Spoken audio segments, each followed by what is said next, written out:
Have you ever caught yourself wondering if you could actually make a living doing something you love and feel good about it?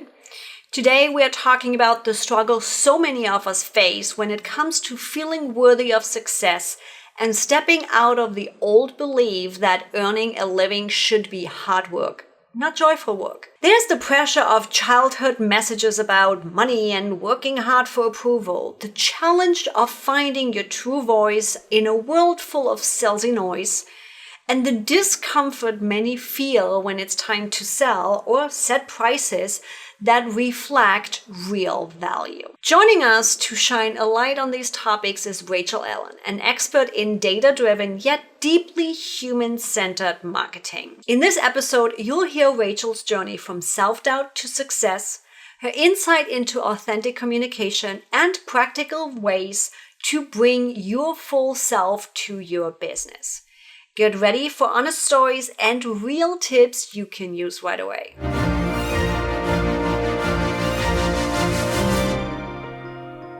So let me introduce you to Rachel Allen, who is a fast-thinking, deeply nerdy marketer with broad-ranging experience in for-profit and non-profit sectors. She has written for some of the biggest and smallest names in business and excels at marketing that's equal parts data-driven and human-centered. I love that combination, by the way. Having run a marketing agency for 17 years with clients in 21 plus countries, Rachel's written for some of the top names in entrepreneurship, as well as influencers, brick and mortar businesses, and nonprofits around the world. Her work has contributed directly to high ROI launches, leaps in audience engagement, industry awards, relationships with top venture capital firms, and national level honors. Girl, talk about having a resume and in something that is not something I care much about, to be honest. It's like, you love the writing. I always joke, it's like I still have the 6-finger search system. Nice. Everybody that's just listening to the podcast, you're going to have to jump over to YouTube to see what I was talking about. But yeah, it's like, I copy and paste, I voice dictate. I can't even halfway type as fast as I think. So my head is off to you, because it's like, especially with writing, it's such a, it's just different to me. I don't know. It's like, I always struggle with writing and getting the right words. Were you always into writing, or did you just kind of discover that at some point? Honestly, like the way I move through the world is with words. It's just such a natural thing to me. It feels like breathing. And I will say I can't do math like at all. I mean, like I count on my fingers. I cannot do even basic arithmetic, but words have just always worked for me. And I am absolutely shocked that someone pays me to do something that is so easy and fun for me. So that's interesting, though, to hear from you. And completely not in my plans for your questions today, but it's just kind of like the perfect layup where you're like, that amazement of somebody pays you for something like that. And I sometimes wonder if that's a woman thing for us, or if that's just a childhood limiting belief of money doesn't grow on trees. It's not supposed to be easy to make money or something. What's your experience with this long tail of the idea, oh my God, somebody pays me for something that I love doing? How deep does that go for you? Because do you think it might have been what we've been taught as kids for you, or where do you think that's coming from for you? I mean, I absolutely think it's a childhood thing for me. I was raised by Calvinists, which is a particularly work-oriented flavor of Christianity. That's no longer my cup of tea, but the whole thing with Calvinism is the harder you work, the more God loves you. And as an overperformer, I know, right? It's like, oh, but like perfect catnip for an overperformer who's like, oh, I can work so hard. I'm going to be so lovable.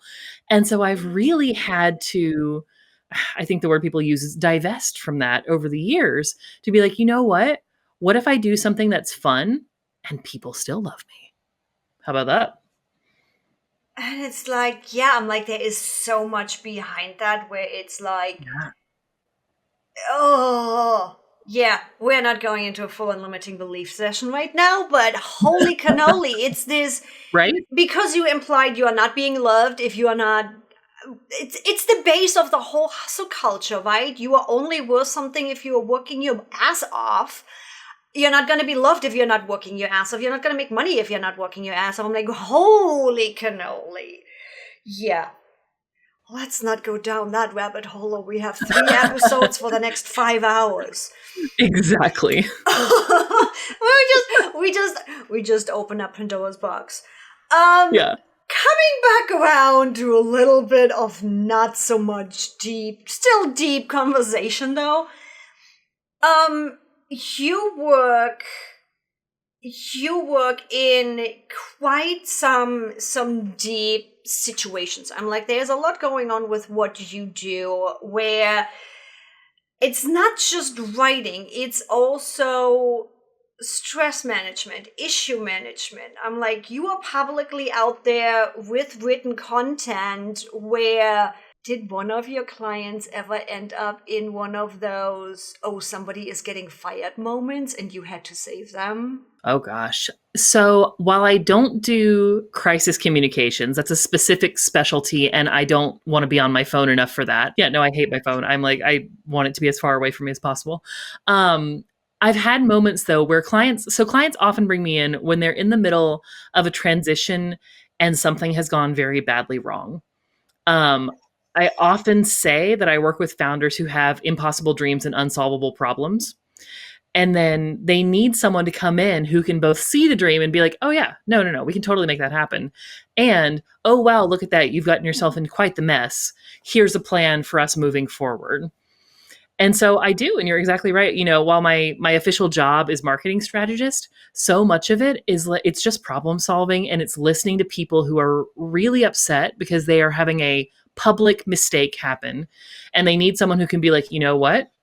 I hear you. This absolutely sucks and we're going to fix it. And I think that's a lot with business in general, where it's like, we do a lot, we say a lot, and especially in a situation where you are publicly or under pen name or at the word that comes to mind is white label, a voice for somebody else, I imagine there is a lot of close and strong connection to the people you work with. Because I'm like, the goal is, especially when you are specifically working with and writing for somebody, it doesn't want to sound like freaking AI. Oh yeah, totally. Yeah, no, I think that's such an important like articulation of that. And, you know, my clients do tend to work with me on and off for about a period of 5 years. That's the average like length of a client engagement, you know, not every day. But I love being able to build the relationships with them because I can come in and, you know, I can write some copy that's technically good, but I want it to sound like it has come out of your cells. You know, like I want this to be so unmistakably you that no one could think a robot did it. And that, as you said, takes time and connection. Yeah. And your agency is known for human first marketing. Yes. Which I love. I'm human first system. You are human first marketing. Nice. I'm like, I love it. What does that mean for you in practice? And how do you balance that data-driven decision with that authentic human connection? So how does that show up? Yeah. Part of it shows up in just the way that I approach the work, which is whenever anybody's working with me, I don't really see it as a transaction, even though there is an element of that, right? We sign a contract, someone pays me, I do some work. but it's really a relationship. And that's why, I mean, people get surprised on podcast. I'll normally just hand out my email and say, hey, anyone on the internet, feel free to email me. And they're like, but you just want to talk to anyone? And I'm like, if someone has taken the time out of their day to send me an email and they are genuinely trying to make a connection with me, of course I do. I don't care if we work together or not. That's a person and they are seeing me as a person. And of course we're going to have a conversation. So that shows up that way. In the work, when I'm actually doing strategy, I think a lot about the people on the other end. And it's really easy in marketing to start depersonalizing them and seeing them as an audience or numbers or engagement or whatever. And I'm like, no, that's a person. They woke up this morning and they had to take their dog out for a walk. Or, maybe they're worried about how their kid's doing at school or whatever. And I just always try to really keep that so present. And it makes a difference in the marketing because now instead of coming at it from really a more adversarial standpoint of you need to give me your attention, I'm going to snatch your money, like give it to me. I'm like, hey, we're having a conversation. Also, I do this thing. If you want it, great. Here's the button. I like that. And it aligns so much with my own personality where it's like it's more of a pull rather than a push. And with that, I think we saw it somewhere on your website. You state good copy should draw people in, what we were just talking about, showcase value and make actions like clicking the contact us button a no-brainer. What are some of the key elements that entrepreneurs, me, anybody out there should start looking at and including to achieve that in their copy, to really get towards that talking to humans again and not just numbers? So I think the first thing is actually things that maybe you should take away instead of adding. And I think that is if there's something that you're doing only because somebody else told you to, or because that's the way sales copy is, then you should get rid of it. I see this so often. People like maybe they have a beautiful newsletter and like amazing blogs or social media. And then you get to the sales page and it sounds like they've had a personality transplant because they're like, but I have to be salesy now. I'm selling. And I'm like, nope. Same conversation, same you. So if there's anything where you're like, but this marketing person in a webinar said to do it, I'm like, who cares? That's somebody on the internet. Make it sound like you, make it natural to yourself. And I think there is pieces to that where I'm a systems person, right? I love me some frameworks. You still can follow certain frameworks and how you position things on the sales page or wherever and still be yourself and still have your own voice. Yes. Oh, one of the best examples I've ever seen of this is a friend of mine. She did her own website. It's called Zuzu's House of Cats. And she's an artist, incredible. And she has made the craziest website I have ever seen that is somehow also not obnoxious to navigate. And so it is so far out there. But underneath it all, there's still that structure, that framework, right? It has a home page, it has an about page, it has a sales page. But when you look at it, it's just skinned so differently. You would never think that you could be that creative within those constraints. Now, talking about starting a business, you talk about starting a business as, quote, the most intense personal development journey nobody realizes they are going on until they are in it. And when I saw that, I'm like, yeah, I feel seen, I feel heard, and I kind of feel called out. Can you share? I'm pretty sure there's a story behind it, and there's probably a personal transformation behind this too. Can you share when that realization hit you and how it has shaped your leadership and how you show up? So I started my business accidentally and never thought that I would do this. This was going to be like my gap filling thing between when I graduated and when I got a real job, a grown up job. And I was very fortunate and also worked really hard because I can't not do that. But I was very successful almost right away. And I had gotten into this for about 5 years and I was living the dream, the entrepreneur dream. I was living on an island in Greece and I would work in the morning and I would sunbathe all afternoon and strapping young Greek men would bring me freshly pressed orange juice. And I was miserable. I was absolutely petrified and anxious and like having panic attacks. And I was like, wait, what is happening to me? Like, how did this happen? And what I finally realized was like it was so foreign to my identity to think of myself as a business owner and to be successful at something which I had never in my life thought I would be successful at, never even really wanted to. And then to realize that, you know what, I've actually fallen in love with this and there's so much more I could do for my life if I'm willing to leave this smaller version of me behind. And it took such a process of moving away from, you know what, I thought my life was going to look like this and it looks like something I could have never imagined. I'm curious because some conversation has happened behind the scenes in my circles. When that change was happening, when that shedding was happening, was there a season of grief for old Rachel? Oh gosh, absolutely.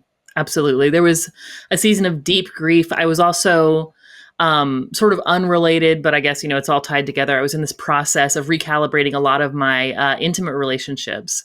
And so there was the grief of losing that and losing almost this world of who I had been. And I mean, I grew up in rural Appalachia, you know, very much not the person who lives on the Greek island and, you know, does that. And this shedding sort of culminated when I moved to London, and I decided I was going to do like a last ditch attempt at being a real grown up. So I was like, I'll get a master's degree because that's what people do. And so I got a master's degree. Not laughing about me. Yeah, what everybody else tells me I should do rather than listening to myself. I don't know anything about that. No. I'm probably the only person who's ever done it. That's what I'm, you know, believing. Yeah.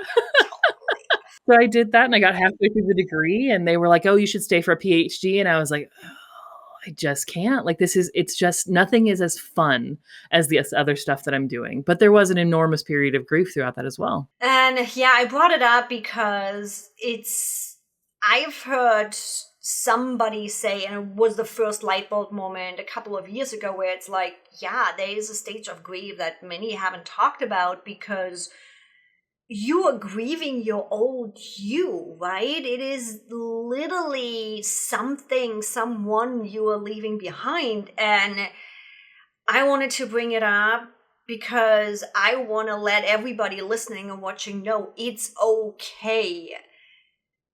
In that process of becoming who you want to be, it's not always going to be sunshine and hot Greek goddesses with a palm leaf, and I do like that idea though. I'm like, some grapes with that and a little bit of air, please. Right. You don't need to wear a top though, it's fine. But it's like finding what's right for us. What do we want to do? There also is leaving expectations behind. It's not always just the perfect story and the perfect growth. And I'm like, wanted to bring that in for anybody that might be in the middle of this right now. It's okay. And I'm like, I personally been through those grief stages multiple times where it's like, where did this just come from? I have everything I wanted and suddenly I get smacked over the head with, bitch, I'm putting you down. It's okay, ladies. It's okay.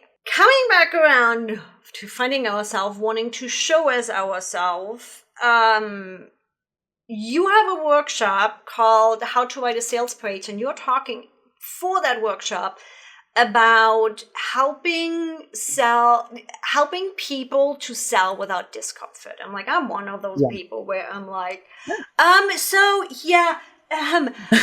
the way, here's your investment. Call me tomorrow. I'm out. It's in certain situations, it's like, yeah, I know my value, and still selling is like, I like pull. Ask me what the bill is and where to put your card in. I'm like, I don't want to have certain conversations. Working on that one. That one.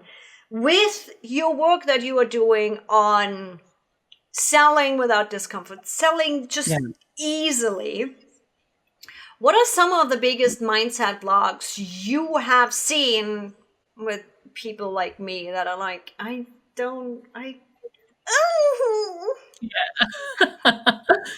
I love this. When I teach that workshop, I talk about, I think there's a meme that says something like, can you help me out? I mean, it's totally fine. If not, I mean, if you want to like run me over with your car instead, that's totally fine. And I Uh-huh. see people do that on sales pages of like, you can buy my thing, but you don't have to. Don't worry. And I'm like, okay, let's just Wait, I'm take a like, breath. even you even now I'm like, yeah, sure. I'm asking for a sales page copy Yeah. workshop, but it's like my brain even just went to conversations, right? That's kind of where my brain Yeah. went, and I'm like, Yeah. I'm okay stepping into my power on sales pages. You even see that in sales page copy where it's the same pull and push and hiding on a sales page. Oh yeah, because people will have, so they'll maybe have like a headline that they've just angsted over, and then we get all the way to the bottom, and the button is like that big, like buy here or not, or it'll be like buy here, and then they'll like bury it in 50 FAQs. Or another thing I see a lot is they're like buy here, or if you need a discount, let me know, and also you can have a payment plan, and also da da da da. And I'm like, nope, no, no, nope, nope, clean it up. You don't I didn't know, even. you have no idea about people's wallets. So, I mean, that's the first thing I always say, stay out of other people's wallets. You have no idea. Yes! You're my new Mm-hmm. bestie. You're my new bet. That is my Likewise. favorite Likewise. saying. Get out of your client's Yeah. wallet. Yes. Exactly. Because you have no idea. And it's so easy. And of course, of course I have been here where maybe all of my peers are saying things like, gosh, the market's really tight right now. Nobody's buying. When did you decide And that? right. It's like, and if you buy into that, sure, that's absolutely true. But what I found actually, this was, I don't know, 5 years or so back, the last time we were having some sort of market dip, I was in a spot where I didn't have any clients lined up, which is pretty unusual for me.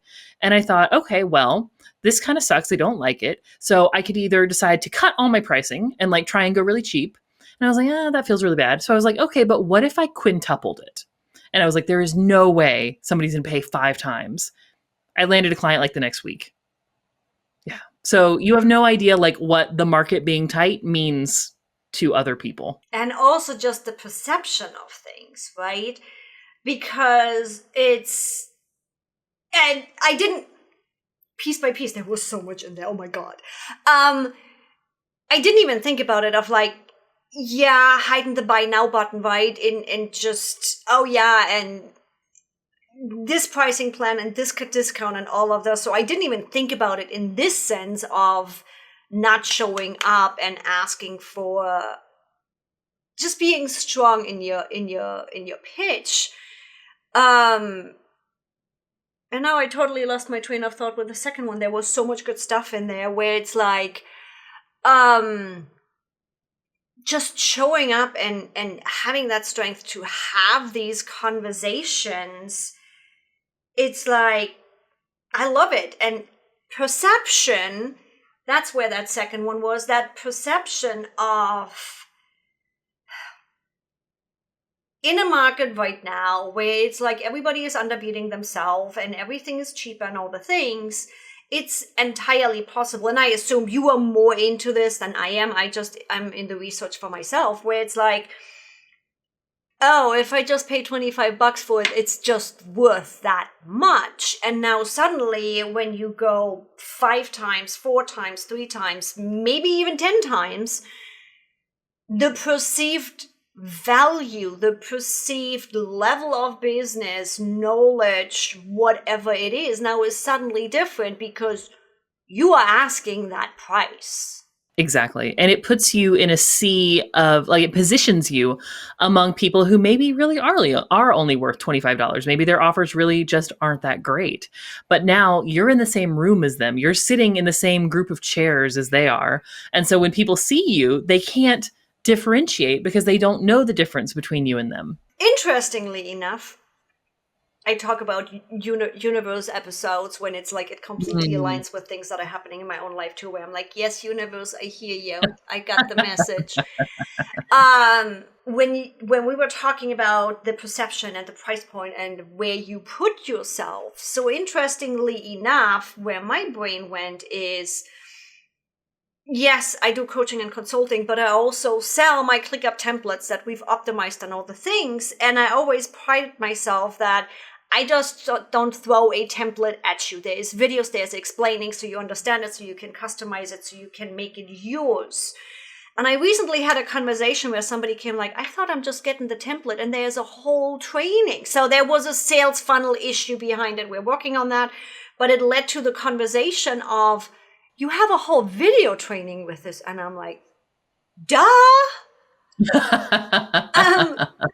Now talking with you about this, where my brain went is like, yeah, I put myself with the pricing in a situation where I'm in the sea with everybody else. And what everybody else does is they just give you the template and done. And I'm like, I want to teach you how to fish. So adjusting pricing, you completely adjust just expectations. So I might just, anybody needing ClickUp templates, you might want to buy now, because after this episode, I might just raise my prices on it. Just saying. And clarify the language too. That's exactly what I was going to say. I was like, if you still want that pricing, that like, there's nothing wrong with having a lower priced offer, but you do have to be exceptionally clear. So something I did earlier this year was I offered my consulting for 80% off. And I never do that. I never run discounts, but I offered it because every single person I had talked to for a month said, I am having the hardest time in my business I have ever had, and I just need some help. And I was like, you know what? Let's just do some quick win sessions. I am happy to talk to somebody for an hour and be like, look, here's what I think you should do. You know, here's the best resources I can give you. Let's co-write your sales page in the hour, whatever you need. And it was just my way of giving back to this community that has really just held me for 17 years now, you know? But I was exceptionally clear of like, look, this is normally $500 an hour. You know, I never discount things because you've seen me for 17 years and never once have I done this. Here is the reasoning why, and here is when it ends. I love that. Clear expectation, clear boundaries, clear language. And I'm working on that. As much as I love clear communication, sometimes I'm still not as clear as I would like to be. Oh my God, Rachel, I know I could do this for at least another 2 or 3 hours. We might just going to have you back on another episode, because this was way too much fun. For anybody and everybody that is ready to get clear in their communication, that get better at this, I know I'm going to be online stalking you. Guys, ladies, we only nicely online stalk. We don't do the creepy online stalking. Rachel, where can people find you? Thank you so much. People can find me at boltfromthebluecopywriting.com. I'm also on LinkedIn as Rachel Allen. That's RachelAllen. There's a Bolt from the Blue Substack. I'm on Instagram, I think. I don't even use it anymore, but I'm there if you just really love that. Or you can just send me an email like it's the ancient times, hello@boltfromthebluecopywriting.com, and I will email you back personally. That's why I have my coffee chat link pretty much anywhere, where it's like, if you take the time to pop on my schedule, I will talk to you. Right, of course. I just don't mail. Email is not my thing. Ladies, you know, the links for Rachel, no matter where you listen, watch, read, or whatever, the links are in the description for you to literally just click on, go connect with Rachel. Lady, oh my God, thank you so much for coming on, sharing all your knowledge, sharing your amazing personality. I cannot wait to follow you along and watch all the things that are still to come. Thank you so much for joining me today. Oh, thank you so much. This has been so much fun.